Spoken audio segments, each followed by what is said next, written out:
Lan and the commander are together, and Count Arende owes me 4,000 gold. Things are looking up, I reckon. Why does he owe him? I do not know which is worse. Fraternization within the unit, or other unit members trying to enrich themselves by betting on the outcome of the fraternization. Oh, I want to know what the bet was! Hi, and welcome back to another Pathfinder Wrath of the Righteous.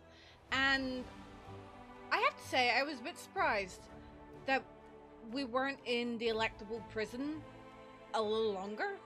I kind of was hoping that maybe we would have had to have gone in there a little longer. I mean, maybe I missed stuff. I probably did miss stuff. I probably missed a lot. So, yeah. I'm a little confused. But we didn't get to save the angel, and I'm kind of gutted about that. You know, if I had to do it all over again, I think I would probably go like super good and go full angel or something, or the Azata. Maybe, I don't know. I definitely know that I have an idea what I want to do with my evil playthrough or my selfish playthrough. I don't want to call it evil. I'm going to call it selfish. So, before we pop into Drezen, let's do some recruiting.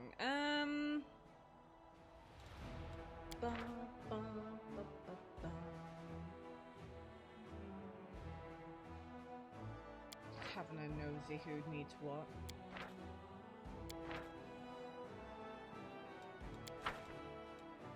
Let's do this. No, but at least you can skip. Oh, he was dealing with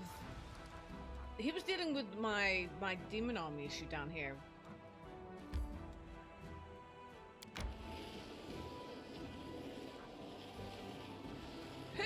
No, he's not getting anywhere. So the ones up here will just have to get their reinforcements. Ooh, shifters. The shifters aren't in yet. Oh, maybe the shifters won't. Huh? Why can't I have a shifter? I don't know. Anyway.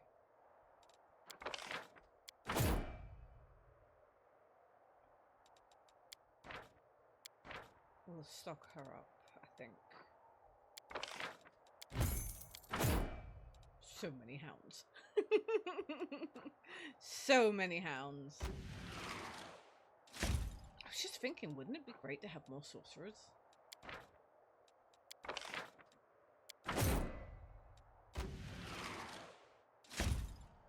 I want more sorcerers! Well, I have a whole bunch of druids here, I might as well take them. Oh wait, there's sorcerers there.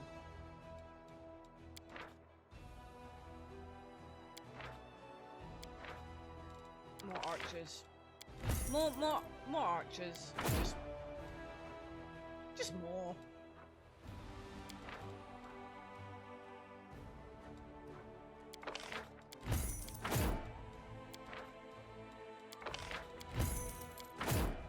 Okay. So hold on a minute.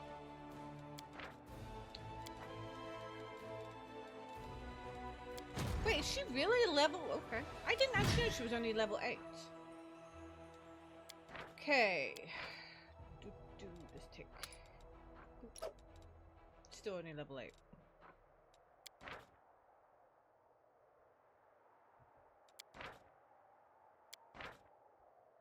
Okay. Anyway, we're not going that. We're going into Drezen. And we're gonna rest. So into Drezen to rest.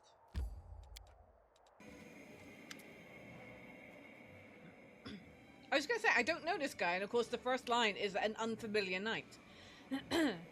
My lady. An unfamiliar knight enters the hall. A white, bearded old man clad in armor that's polished with sheen and adorned with an image of Imode's sword. Despite his age, his movements are confident, and his eyes are sharp. The knight's voice trembled ever so slightly, not because of his years, but because of his barely restrained temper. I have come to report treason. Where's Captain Hartman? I'd say he's already made it halfway to near Cyan. That's what I've come here to report, my lady. You are, of course, familiar with the Wary. There's a circle of schemers who have been stirring up trouble practically since the beginning of your crusade. They're politicians undermining our holy cause with their petty intrigues. How many times have you routed them? And after each time, they were back at it again. Sir Thomas shakes his fist, and then gets a hold of himself and continues more calmly. I beg your pardon. I meant to tell you something that you didn't already know about them. Something I, sadly, didn't know either until now. The leader of the Wary this whole time, the one who'd cited their insubordination time and time again, it was none other than Captain Harman. Really? I didn't see that now.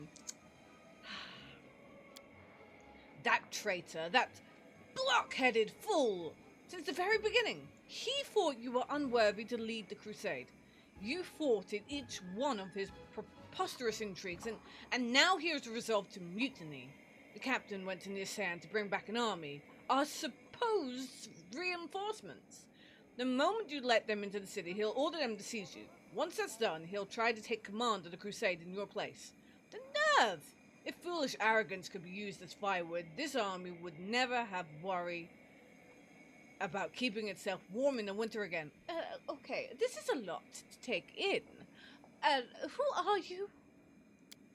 Sir Thomas Longar, paladin by the grace of Imode and your loyal servant. Until recently, I was Captain Harmattan's adjutant. I was mostly involved in staff work. Alas, I am no longer of age to be fighting in the front lines. A shame that my chance to introduce myself to you has been made possible under such disgraceful circumstances. Oh, okay. Then what are you suggesting? I know that traitors must face retribution, but what if treason has not yet overwhelmed them completely? Grant the captain a chance to gather his wits. Let us hold a memorial service in honor of the fallen crusaders. Once reinforcements arrive, we'll invite them to join in, paying our respects to our comrades. A remembrance of the fallen is always important, but it won't be much good to us right now. Our main concern must be coming up with a way to avoid bloodshed among the crusaders. We could introduce a new holiday, let's say the Day of All Good Gods. We'll greet the army with a feast and make the new arrivals sit at one table with our veterans. Let them talk candidly, and they'll see that they're surrounded by brothers and sisters. And when the captain gives his census order, no one will have the heart to obey. We'll turn the traitors' plans against him. Drezen will become a mousetrap. We let the traitors in, close the gates, and block them inside a confined space. Then we can demand that they turn in their ringleader. We will execute him in plain view of his troops. Oh, the good captain wants to play at intrigue? I'll show him how it's done. A couple of letters to the right people in Nisan, and he will never leave the city. So, Thomas, how did you learn of the treason? Remember that debacle the Wary had with their inane mutiny? That was when I first became suspicious. All the traitors were close to the captain. Pity that I didn't report these suspicions on the spot. I didn't think it would befit an adjutant to inform on his own superior. Then again, when I heard his speeches at the officer meeting, how he blamed you for suppressing the rightfully disgruntled traitors, these words put me on a high alert. When the captain left for Nisan to oversee the arrangements regarding your new allies, I made my way into his quarters and searched them. The captain left in a great hurry. He didn't even check to see if the letters he'd thrown into the fireplace had burned properly. There were just some charred scraps left, but they said was enough to figure out where he was going and what his plans were. The Queen has ventured deep into the world wound. Why hasn't he followed her? Well, we haven't heard a word from Her Majesty in a long time. We can all sense that even if she is alive, it's unlikely that she'll triumph. The Queen must be saved, and it looks like the captain doesn't believe that you're up to the task. No, that's not right. He's convinced himself that you are intentionally delaying the expedition to let her die. He hopes that once you've been disposed, he can bring all of the remaining forces to her aid. What I find most tragic is that I understand the captain to some extent. Despite all his intrigue, deep down, he's still a true knight. But just like any knight, he is fully devoted to his lady. Didn't you notice from the very start his loyalty was not towards you, nor the Crusader cause, but the Gulfray, to her and to her alone? When she set out to Iz, he desperately wanted to accompany her, but his queen gave him a different task. Harmattan had to wait for the Mendevian reinforcements in Drezen, form a secondary army, and then only then could he move out and support a Gallifrey. When you arrived and took command, I think it was a painful blow for him. Let's discuss our options in further detail, shall we? I'm very, very curious on what Dirian has to say. I have plenty of powerful acquaintances in Nearsan. Some of them owe me favors, and I can offer a lot to others. An army captain is not that big a fish. A letter or two and he'll vanish like he never existed in the first place. As for the nobles that will help us, we'll have a nice shared secret, and secrets in common bring people together. Having friends in high places that are bound by spilt blood will open new possibilities for us. I believe that you and your cronies are unscrupulous enough to murder a captain of the Crusaders. What I find harder to believe is that you'll be able to put it off in Nir Sian, the heart of Mendev, without getting caught red-handed. And even if you do somehow get away with it, the Crusades commander shouldn't stoop to convert assassinations? I kind of thought you had more of a funnier plan, Dirian, but okay. Sela, and your plan?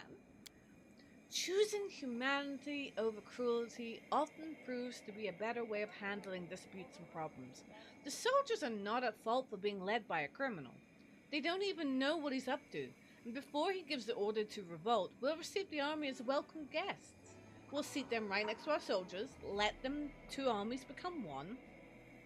We'll offer our prayers to the good gods, then remind everyone that the spirit of the crusade is more important than our trivial quarrels. Once that happens, even the captain is foolish enough to issue his order. No one will comply. I don't think so. Going with Thomas just said that he is loyal to his lady. That's your kind of plan, sir. It hinges on an extraordinarily optimistic view of human nature. I, for one, believe that no matter what, the captain will certainly be foolish enough to give the order, and his troops will be foolish enough to carry out. See, I'm in agreement with you there, dear. Regil, what do you suggest? The army doesn't know it's following a traitor. He wants to order them to arrest the commander, but he'll be one step ahead. We'll be one step ahead. We let the troops into Drezen, surround them, then promise to spare their lives if they turn in Harmattan. Then we can call the warriors... Hold on. Then we can tell the warriors what sort of crime they were almost drawn into right before we execute the conspirator in public. They'll be grateful to you for sparing them from unknowingly being complicit in treason. Lessons like these, ones you pay for not with time or gold, but with blood. These lessons are invaluable both to soldiers and officers. Risky. What if he orders his troops to attack first? What if the troops listen to him? There will be a slaughter. No. We need to defuse the situation carefully without resorting to direct confrontation. That is the most sensible thing Darian has ever said. Sir Thomas, what is your advice? Greet the advancing army with a morning bell's toll. We will step out towards them, invite them to join us in prayer for all who have fallen in battle during this war. Captain Harman's plan is foolish, but he's a man of honor. We'll help him come to his senses and think better of issuing a treasonous order. The traitor is positive he's in the right. As soon as you take one step towards him, he'll command his officers to draw their weapons. Your plan amounts to a surrender. Thank you. Everything is clear. I defer to your sound judgment.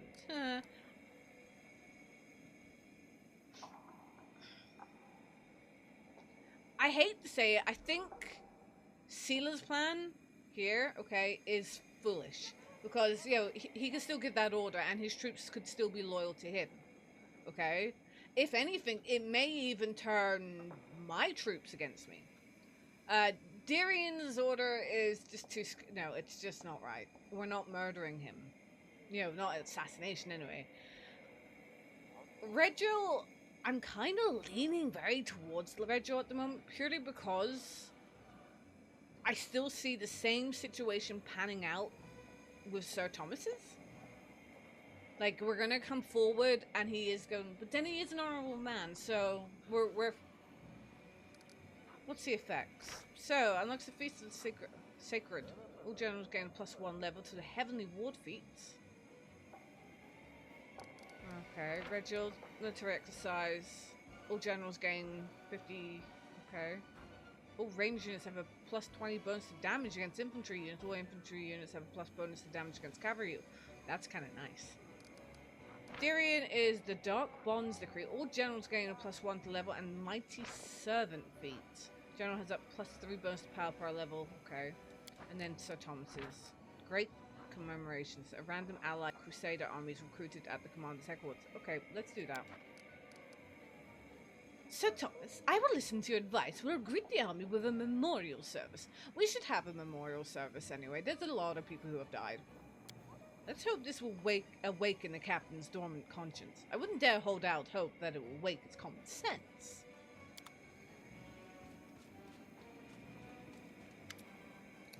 Commander, the supply situation is still critical. I'm doing all I can to find the extra rations. Several caravans are already on their way. But this is reality here and now. We can't feed our whole army until our shipments get here. We'll have to cut rations. Who exactly will have to tighten our belts is, well, for you to decide. I would proceed with caution and reduce everyone's precisions equally so as not to provoke any conflicts.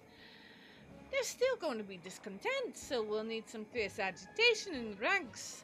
We'll tell the soldiers that the situation is about to improve. Aye, this is most likely a lie, but it's for their own good.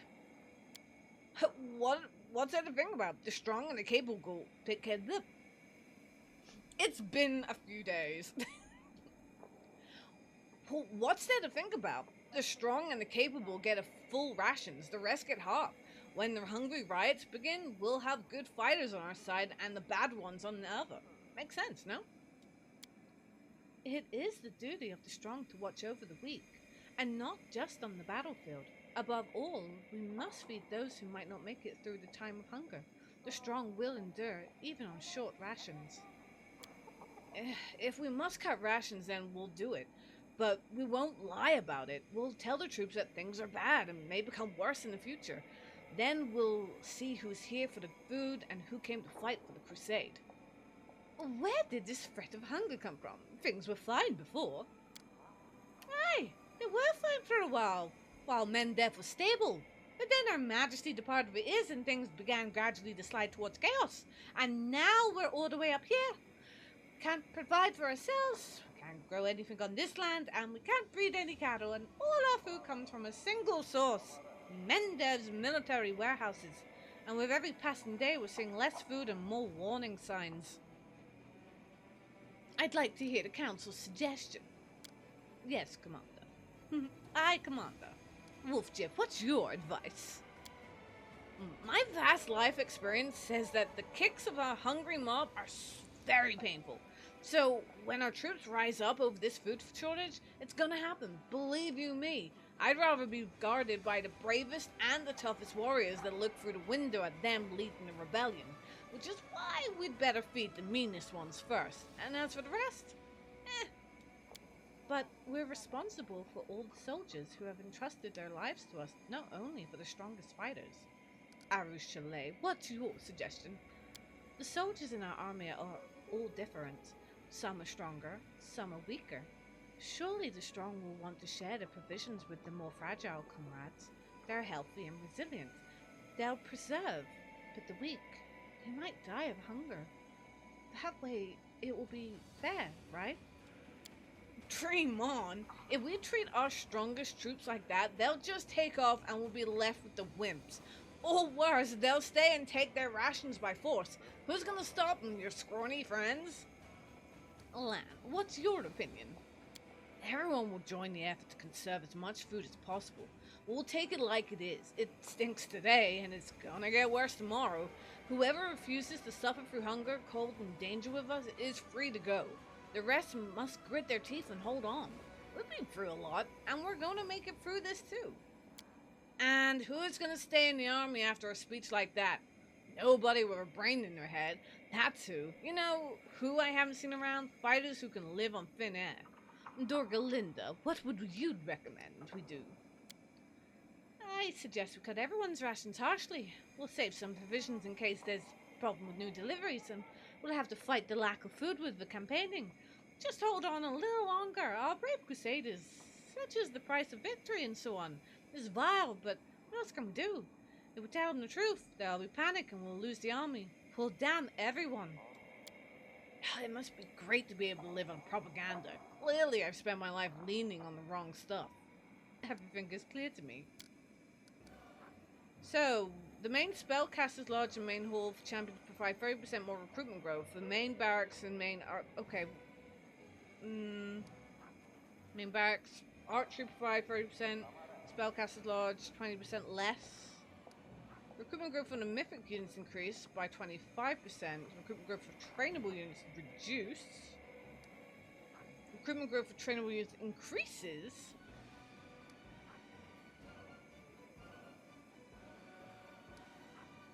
And morale, I don't want to do this. It might be a good choice. Lan?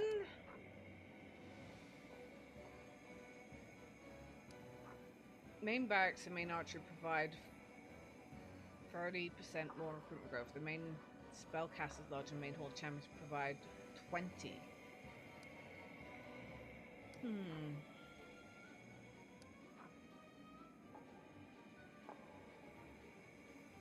Okay, we'll find Lan. Tell the soldiers that we have trials and scarcity ahead of us. Let only those who are most loyal to the crusade remain. Good. I don't want to fight alongside anyone who's scared of a bit of hunger. Hunger is nothing compared to demons. Commander, this crisis will be over soon, one way or another. If we've done things right, I'll assemble this council again and happily report our success to you. If not, well, we'll have done all we could. Oh dear. Oh dear. Alright, let's manage some crusade affairs. Okay, development. Outpost. We definitely want that done. Events. A small unit stumbled upon a lake of blood. On the shore, the officers found a sword with the words, "For the Chosen One," inscribed on its blade. The soldiers suspect that this is some kind of trick by the demons. I think it's a unholy, vicious dueling sword. Pronounce the officer a chosen one of higher powers and promote him. General chosen by the higher powers recruited. Okay. Allow Nanio. Unlocks treasure from the lake. Adds. I kind of want that one. Kneeling, the officer accepted this high position. He's grateful to the commander and will do anything to carry her will forth. Okay, suspicious fraud who calls himself the Master of Prudence has organized lessons of sensible valor in Drezen, charging a tuition fee for lectures. Teaches the soldiers how to survive on a battlefield, beat a hasty retreat from dangerous situations, and avoid unfair fights. His advice is not devoid of reason, but it's a lot more sensible than valorous. Would it be useful for the soldiers to listen to him?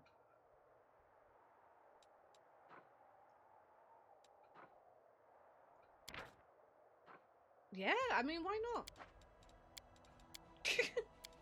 With the commander's permission, the Master of Prudence continues his classes. The fighters who took his teacher to heart display of inferior martial medal, but excellence. Oh, right, fair enough. I don't mind that.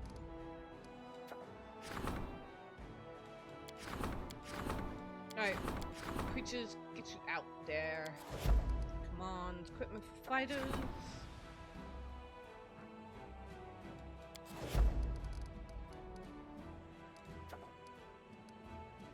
I thought we would have to do...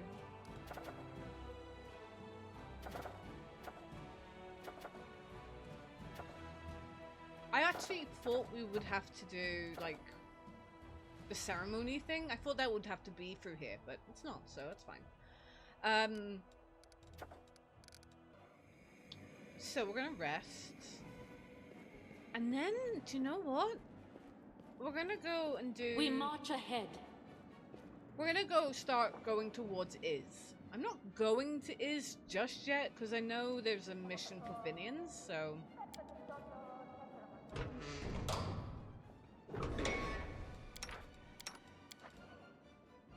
Lan and the commander are together, and Count Arende owes me 4,000 gold. Things are looking up, I reckon. Why does he owe him? I do not know which is worse. Fraternization within the unit, or other unit members trying to enrich themselves by betting on the outcome of the fraternization. Oh, I want to know what the bet was! Is Reggio sore because he lost? That would have been great. I would have loved that. That would have been fantastic. That would have been one of those moments of, yes, well, I lost. I love how we're all the gossip. Okay. Okay, I'm here. Yeah, so I think my next kind of protocol is going to be the Bladesmith's workshop. Now, obviously, I know I'm gonna... How long is that? There's still 10 days left of that. Oof. And I'm not sure... Wait. Oh no, see, he's in the final veil. We could start bringing someone down there. What level was it? It's a 13. Oh wait, is it? No, I'm looking at the wrong thing. It's a 12.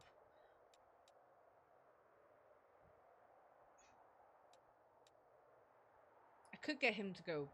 That army that I was heading to isn't that long. It's not that far away. It's not that far away. Of course it's far away.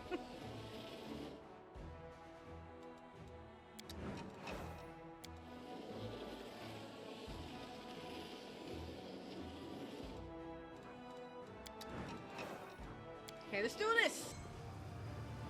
Holy moly!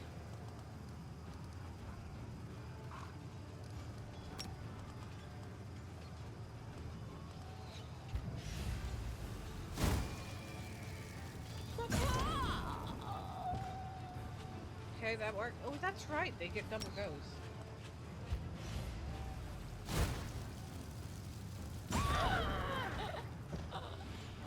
Handy. Extra go! Yes!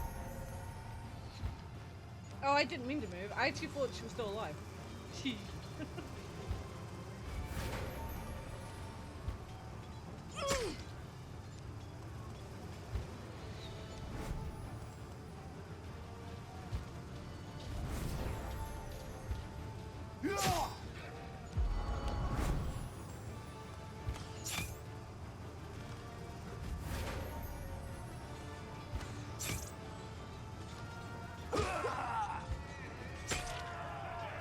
Wasn't so bad. The Scari's cultists have gathered a big pile of treasure. Gold bars of various metals, vials with ingredients, tools and supplies. Their actions seem to have no logic at all. They simply hoarded everything of any value to satiate the ultimately insatiable hunger of their lord. That's pretty awesome, that. Oh, we leveled up, nice. Ooh, Firestorm. Okay, so now we can travel here. Oh wait, recruits?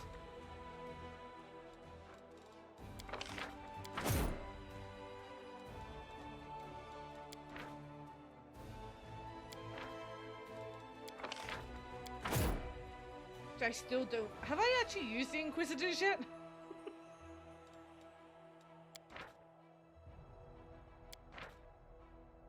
Okay.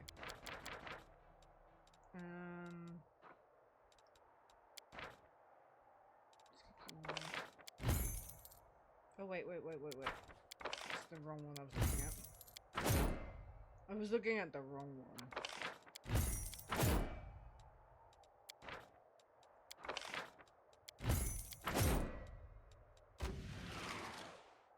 Ooh, helmets. I haven't got any more of these. I don't know.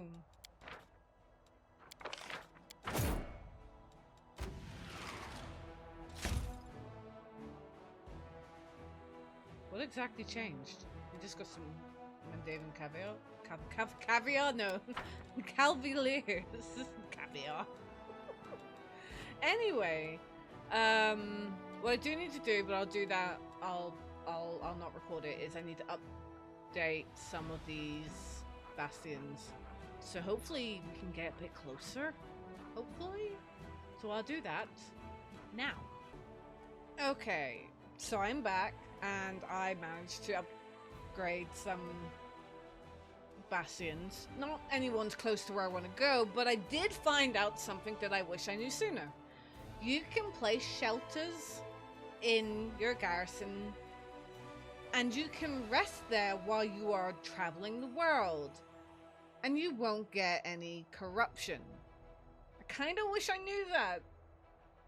Well, I do now, but of course while I was doing it, I was skipping days, doing all days, and Harmattan's army has approached. So we need to go and deal with that.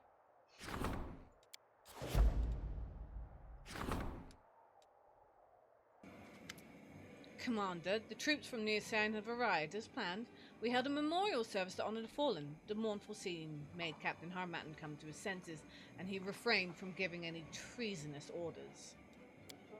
"'Tis true," the captain bowed his head. "I realized that I was about to commit a great betrayal, and I stopped myself in time. I appreciate that, having learned of my plans, you didn't give the order to kill me immediately, granting me a chance to repent. There can be no excuses for my actions. I regret them, and I humbly stand ready to accept your punishment." I knew he'd come to his senses. Harmattan always seemed like an honorable soldier to me. You should spare him. One who betrayed you once will do it again. It would be unwise to give him the opportunity. Oh, how touching! Or maybe if a good captain took notice that we had more people under our command than he did, and thought it best to have a time to change of heart. I just want to know why. What did you hope to accomplish? Because of Her Majesty. I admit I've always believed that she is the only one who is fit to lead the crusade. Your appointment angered me because I wasn't serving the cause, only her.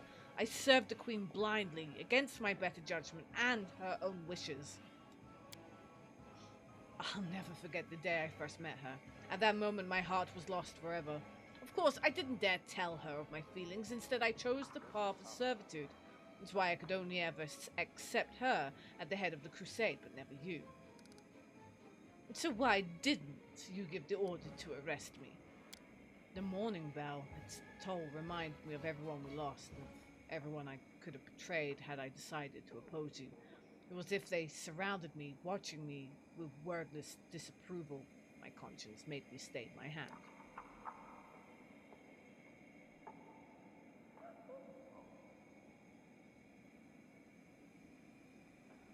I'm going to be lawful on this one because you know what? He was going to betray me. I am demoting you to the rank of private and sending you to the front lines.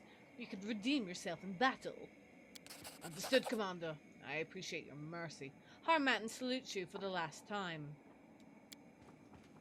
A harsh decision, but fair. I see why your troops follow you. They know your heart is as stern as it is merciful. That's what ensures their absolute loyalty. This council and you personally have achieved the impossible. You've restored our morale and brought unity and order. You never listened to malicious detractors and stayed true to your cause, working one step at a time, building a determined and unshakable army, one that can defeat the forces of the abyss. A few years ago, none of the Crusaders could have even imagined that the cause would enlist this kind of power. At times you build your war machines through very unconventional methods, but it would be foolish to deny their effectiveness. The results speak for themselves. Your army's a thing of beauty, all right. Can't buy one like it with money. It's built by unique talent. Perhaps your genius in regard. On second thought, forget I said that. No need to spoil you with praise. No, praise! I want the praise. I have a freaking amazing loyal army here. Huh. I'm certain that no one will ever dare plot against you, Commander, or even doubt you. Let's put an end to this mutiny and deliver the final blow to the abyss. Lead us forth, Commander. We did good things, good things. Anyway, back to what my true cause was. On my way towards Iz. But yes, you can now rest in places that have a shelter in. I kind of wish I had known that sooner. Right, if I go... No, because I need to actually go... I was kind of hoping that one of these would have got upgraded, but they didn't. If I go Molten Scar...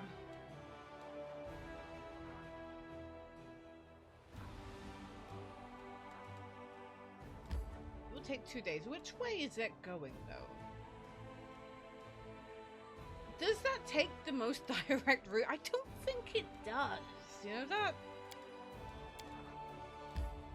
That will still take 1 day, 7 hours. But I can teleport there. So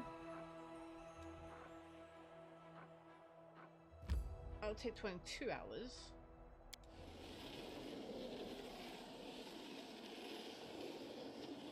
This one doesn't have a shelter in, which sucks, but it right.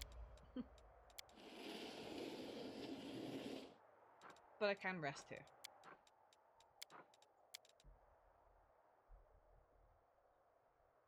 Achoo!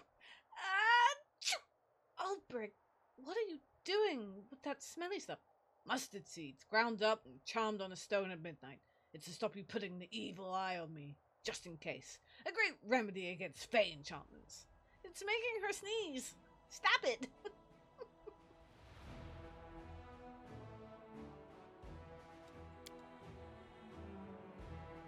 Okay, no abyss. That's kind of good. Right. Oh, maybe I should have went. I was on my way to Iz. I went the wrong way.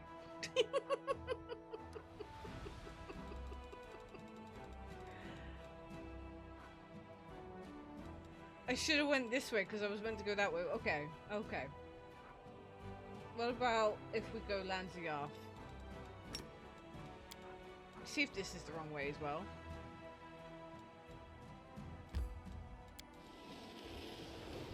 I went the wrong way. It's easy done, okay? Okay. And up. Yes.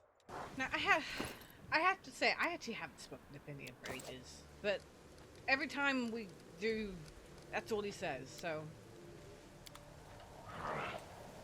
let's do some buffing. So I don't know what to expect here. Ona Ariana Inimosi Travisi Inimosi Travisi Pa Air Riti Inimosi Travisi Inimosi Travisi Ona Ada Inimosi Travisi Inimosi Smile, the world's not ending just yet. Aporane Sentes. Okay. I mean, it could be fine. Someone's got the washing out here. Could actually be a nice place. Into the house. Okay. Hello?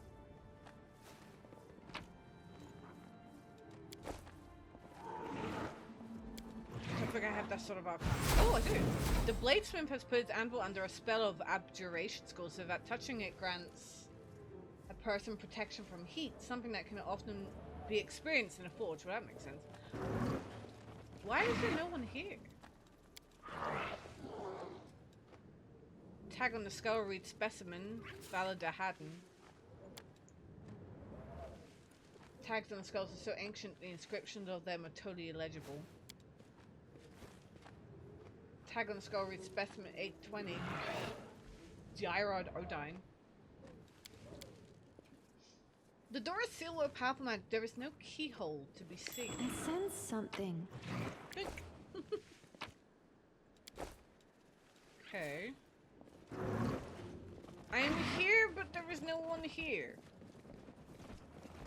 I'm gonna talk to Finney and see if he says anything. Okay.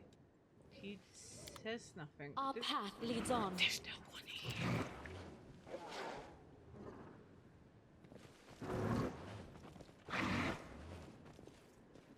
There's no one here. Okay. I will guide us.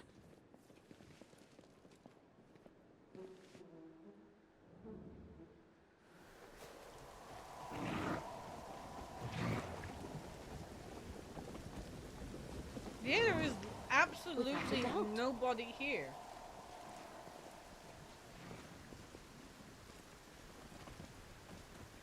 What a waste of time. Forwards.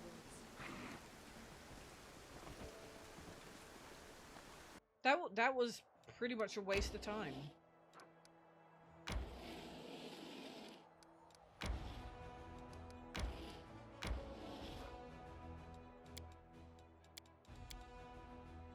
Lan, can you please explain why mortals insist on so many different forms of address? Sir, madam, my lord? I can barely keep track of them all. You know, I ask myself that same question. I think it's just a stupid Uplander custom. Sometimes I get the feeling that mortals make their language as complicated and confusing as possible to make outsiders easy to spot. I completely agree with that statement. Oh, we can't go any further here. Okay.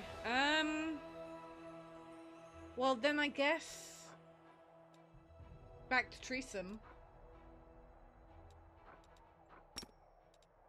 and towards it is.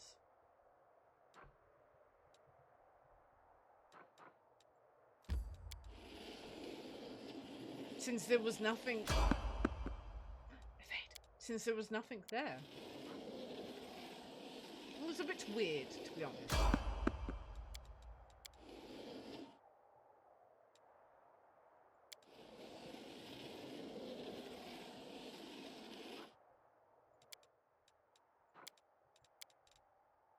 Darren, I can't understand why blood makes some mortals better than others. What do a person's origins have to do with their worth? Some people's ancestors simply had sharper elbows and better luck than others. And they codified a system whereby they and their descendants would rule over everyone else. Not that I'm complaining, of course. Of course. Why would he complain? He never complains. Darian complain? No. Okay, I have people there. I just want to go in the bones in a pool of mud. And I got some cheese. I got some cheese from a bone pool. A bone pool that's full of blood. Okay.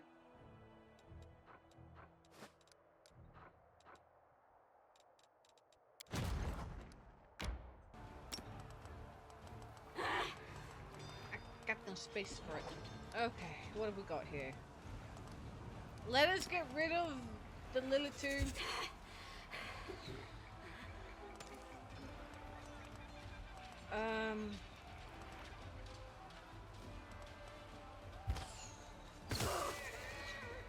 Would be great if we got. Yeah, thank you. I was gonna say it would be great if we got. I know the succubuses can make them.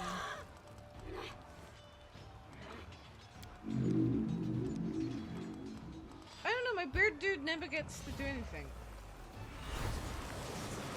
I was about to say, you better not charm my dragon.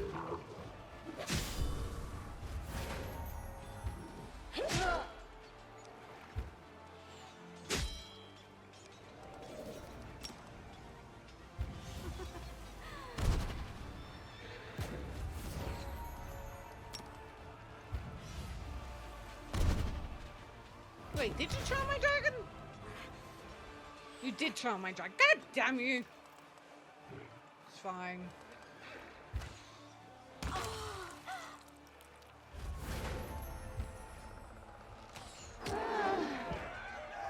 My beard dude still didn't do anything. More on me!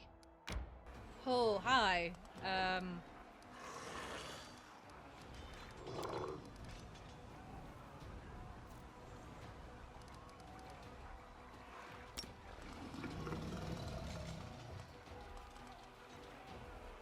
I really don't like those things. Those things creep me out. See these panagi? They creep me out.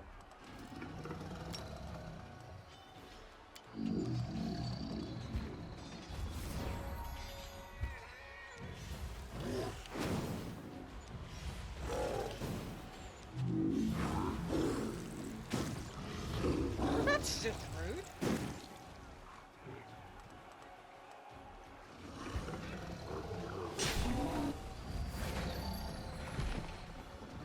My fan fell over. Ah! And it... Ah! Annoying.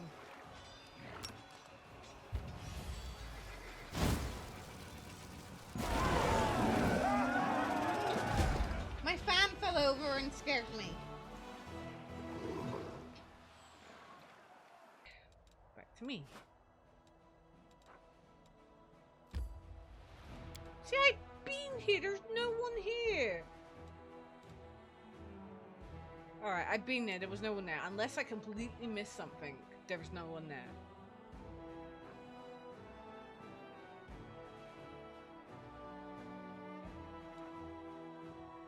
I'm going to Iz. It's about time that we went to Iz. Okay? That's where I'm going.